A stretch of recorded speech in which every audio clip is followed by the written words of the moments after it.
नमस्कार। तो आज हम लोग जिस टॉपिक के ऊपर बात करने वाले हैं ये टॉपिक बहुत ही ज़्यादा सेंसिटिव और बहुत ही ज़्यादा इम्पॉर्टेंट है, ना सिर्फ मेरे लिए, ना सिर्फ आपके लिए, ना सिर्फ इंडिया के लोगों के लिए, बल्कि पूरे दुनिया के लोगों के लिए। मालूम है क्यों? क्योंकि यूएसए के कुछ पोल को मैं आज खोलने वाला हूं और हम सभी को अपने आप को प्रिपेयर करना होगा ये जो इन्फ्लेशन या फिर क्या स्टेज इन्फ्लेशन जो आने वाला है उसके लिए। क्योंकि भाई जिस तरीके से रशिया और यूक्रेन के बीच में हालात बद से बदतर होते जा रहे हैं, ये चीज़ें आगे स्टेज इन्फ्लेशन को ही जन्म देने वाली हैं।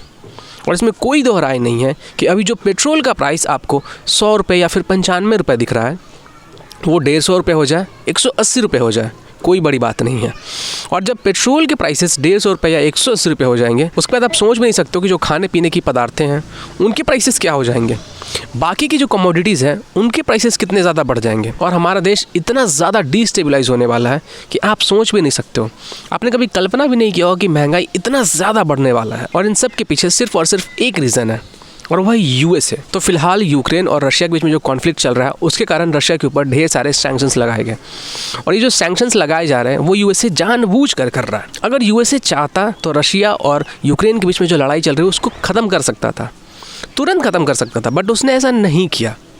वो भी मैं आगे बताऊंगा ऐसा उसने क्यों किया। तो फिलहाल जो रशिया के ऊपर सैंक्शंस एक एक करके थोपे जा रहे हैं, आपको क्या लगता है रशिया उससे रुक जाएगा? नहीं रुकने वाला है। रशिया के ऊपर इतने सारे सैंक्शंस लग चुके हैं ना, उसके पास खोने के लिए कुछ नहीं बचा है, कुछ भी नहीं। उसे मालूम है कि उसके ऊपर सैंक्शंस ऐसे ही बढ़ते जाएंगे, तो वो अब रुकने वाला नहीं है जब तक कि वो यूक्रेन को ख़त्म ना कर दे। क्योंकि उसे मालूम है कि अगर अभी रशिया रुक जाता है तो एक तो उसकी पूरे दुनिया के अंदर बेइज्जती होगी और दूसरा ये कि स्पेशल मिलिट्री ऑपरेशन के टाइम पे जितना ज़्यादा लॉस रशिया ने सहा है उसे उसकी पब्लिक वाले कभी माफ़ नहीं करेंगे। तो रशिया के पास पीछे हटने का कोई चांस ही नहीं है, कोई ऑप्शन ही नहीं है रशिया के पास सिवाय इस चीज़ की कि वो यूक्रेन को पूरा ख़त्म ही कर दे और वहाँ पे अपना गवर्नमेंट सेटअप कर दे। अब क्योंकि जो बाइडेन ने रशिया के ऊपर सैंक्शंस लगा दिए हैं कि रशिया अपने क्रूड ऑयल को बेच नहीं सकता है, कोई भी कंट्रीज उनसे क्रूड ऑयल नहीं खरीदेगी। रशिया हर दिन करीब 7 मिलियन बैरल क्रूड ऑयल बेचा करता था और अगर इतने ज़्यादा अमाउंट में जो क्रूड ऑयल बेचा जा रहा था उसको अगर आप बैन कर दोगे तो जो बाकी के कंट्रीज़ हैं वो क्रूड ऑयल खरीदेंगे कहाँ से? उनके पास ऑप्शंस कहाँ से आते हैं? और अगर शॉर्टेज होगी, डिमांड बढ़ेगा, सप्लाई कम होगा तो ऑब्वियसली जो प्राइसेस होंगे वो बहुत ज़्यादा बढ़ेंगे। क्रूड ऑयल के प्राइसेस बढ़ेंगे, पेट्रोल के प्राइसेस बढ़ेंगे, तो बाकी जितनी भी चीज़ें हैं उनके प्राइसेस बढ़ेंगे, खाने चीज़ें की पदार्थों के प्राइस बढ़ जाएंगे। जो लोग हैं वो बहुत कम खर्च करेंगे तो जो बाकी की चीज़ें हैं वो बिकेंगी नहीं। तो उसके बाद जो पूरा कंट्री होगा वो डिस्टेबलाइज हो जाएगा। अगर ये उसे चाहता तो वेनेजुएला और ईरान के ऊपर से सैंक्शंस पहले हटाता और उसके बाद रशियन जो क्रूड ऑयल है उसके ऊपर सैंक्शंस लगाता। लेकिन यूएसए ने ऐसा नहीं किया। यूएसए ने पहले रशियन जो क्रूड ऑयल है उसके ऊपर सैंक्शंस लगाए। अब इसके कारण क्या होगा आपको मालूम है? पूरे दुनिया के अंदर क्रूड ऑयल के प्राइसेस बढ़ेंगे और उसके बाद पेट्रोलियम के प्राइसेस बढ़ेंगे। तो जो भी कंट्रीज़ होंगे उनका जो इकोनॉमी होगा वो पूरा का पूरा डिस्टेबलाइज हो जाएगा। और जो इमर्जिंग पावर्स हैं जैसे कि इंडिया, चाइना, जो सुपर पावर्स बनने के कगार पे हैं, वो सब के सब डिस्टेबलाइज हो जाएंगे, सब के सब डिस्टेबलाइज हो जाएंगे। और यही यूएसए चाहता था। यूएसए स्टार्टिंग से यही करता आ रहा है। अगर आप इतिहास में झांको तो रशिया को डिस्टेबलाइज करने के लिए यूएसए ने चाइना को कोल्ड वॉर में यूज़ किया, रशिया को उसने डिस्टेबलाइज कर दिया। उसके बाद उसने मिडिल ईस्ट को डिस्टेबलाइज कर दिया। उसके बाद यूएसए ने मिडिल ईस्ट को डिस्टेबलाइज कर दिया। फिर इंडिया को डिस्टेबलाइज करने के लिए 1970 पाकिस्तान के साथ जो वॉर हुआ था उसमें उसने पाकिस्तान का हेल्प कर लिया ताकि इंडिया डिस्टेबलाइज हो जाए। उसके बाद अब जब चाइना को काउंटर करना है, क्योंकि चाइना सुपर पावर बनने के कगार पे है, क्योंकि चाइना जो है वो इकोनॉमिक इंडिपेंडेंट हो चुका है, ऑलमोस्ट हो चुका है, तो इसलिए यूएसए चाहता है कि चाइना और इंडिया को डिस्टेबलाइज कर दिया जाए ताकि वो सुपर पावर ना बन पाए। और इसलिए उसने रशिया के ऊपर सैंक्शंस लगा दिए ताकि वो क्रूड ऑयल ना बेच सके। अब इंडिया जैसे कंट्रीज़, चाइना जैसे कंट्रीज़ क्रूड ऑयल रशिया से नहीं खरीद पाएंगे और बाकी के कंट्रीज से खरीदे जहाँ पे डिमांड ज़्यादा है तो वहाँ पे प्राइस भी ज़्यादा पे करना पड़ेगा, जिससे जो महंगाई है वो बढ़ेगी। और बाकी के जो यूरोपियन कंट्रीज़ है वो भी रशिया के बहुत ज़्यादा करीब पहुँच चुके थे, बहुत ज़्यादा करीब, क्योंकि उनको गैस खरीदना होता है रशिया से। तो इस कारण से यूएसए ने यूरोपियन कंट्रीज़ को भी रशिया से दूर कर दिया। अभी जो क्रूड ऑयल का चक्कर है इसके कारण दुनिया के कितने सारे ऐसे कंट्रीज़ होंगे जो सफ़र करेंगे। जो डेवलपिंग कंट्रीज़ है, जो सुपर पावर बनने के कगार पे हैं, वो सब के सब डिस्टेबलाइज हो जाएंगे।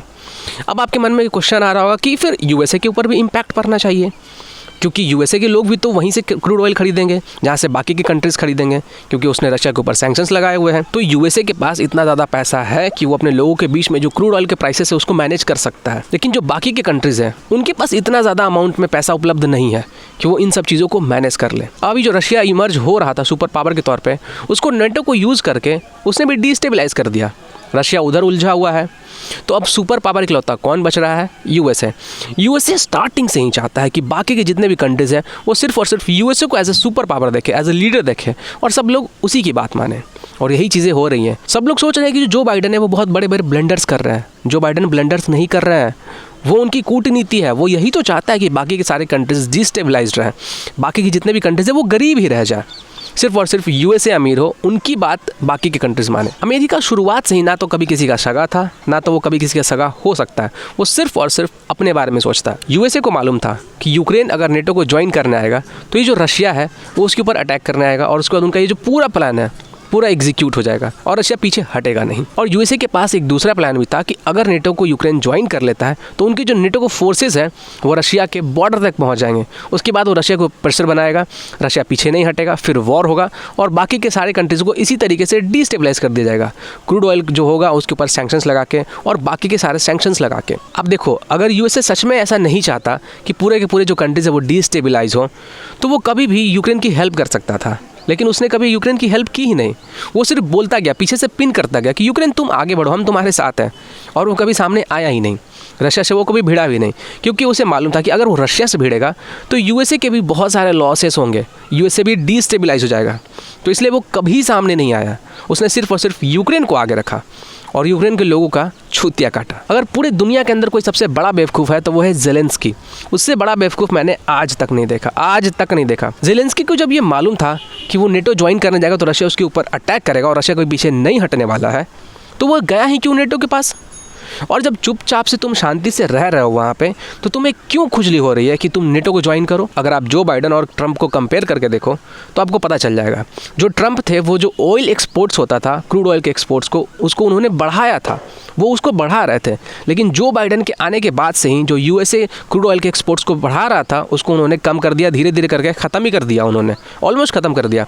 जो बाइडन का ये कहना था कि जो क्रूड ऑयल बना रहे हैं हम लोग, जो एक्सपोर्ट कर रहे हैं, उसके कारण पॉल्यूशन बहुत ज़्यादा फैल रहा है, हमारा जो इन्वायरमेंट है उसके ऊपर बहुत ज़्यादा अफेक्ट पड़ रहा है। जबकि ऐसा बिल्कुल भी नहीं था। यूएसए सिर्फ और सिर्फ अपने लिए बेस प्रिपेयर कर रहा था। यूएसए का जो वर्चस्व धीरे धीरे खत्म हो रहा था उसको वो डेवलप कर रहा था। और आप देखना यही चीज़ें आगे जाकर होने वाली है। पूरे दुनिया के अंदर डिस्टेबलाइजेशन आ जाएगा। सारे के सारे जो सुपर पावर इमर्जिंग कंट्रीज़ हैं वो सब के सब डिस्टेबलाइज हो जाएंगे अनटिल अनलेस पुतिन नहीं रुकते हैं। और पुतिन तब तक नहीं रुकेंगे जब तक ज़ेलेंस्की आके उनसे बात करके ये शाइन करके नहीं देता है कि वो नेटो को ज्वाइन नहीं करेगा। और जहाँ तक मैं जानता हूँ, ज़ेलेंस्की को यूएसए पीछे से पिन कर रहा है कि तुम रुको मत, हम लोग तुम्हारी हेल्प करेंगे। धीरे धीरे करके हम लोग तुम्हें आर्मर सप्लाई कर रहे हैं, सोल्जर सप्लाई कर रहे हैं। तो ये सब चीज़ें धीरे धीरे ऐसे ही बढ़ती जाएंगी जब तक कि यूएसए का प्लान सक्सेस नहीं हो जाता है। वैसे जो भी बातें आज मैंने की, इसके बारे में आप लोग क्या सोचते हो? कमेंट करके आप लोग अपना ओपिनियन ज़रूर बताना।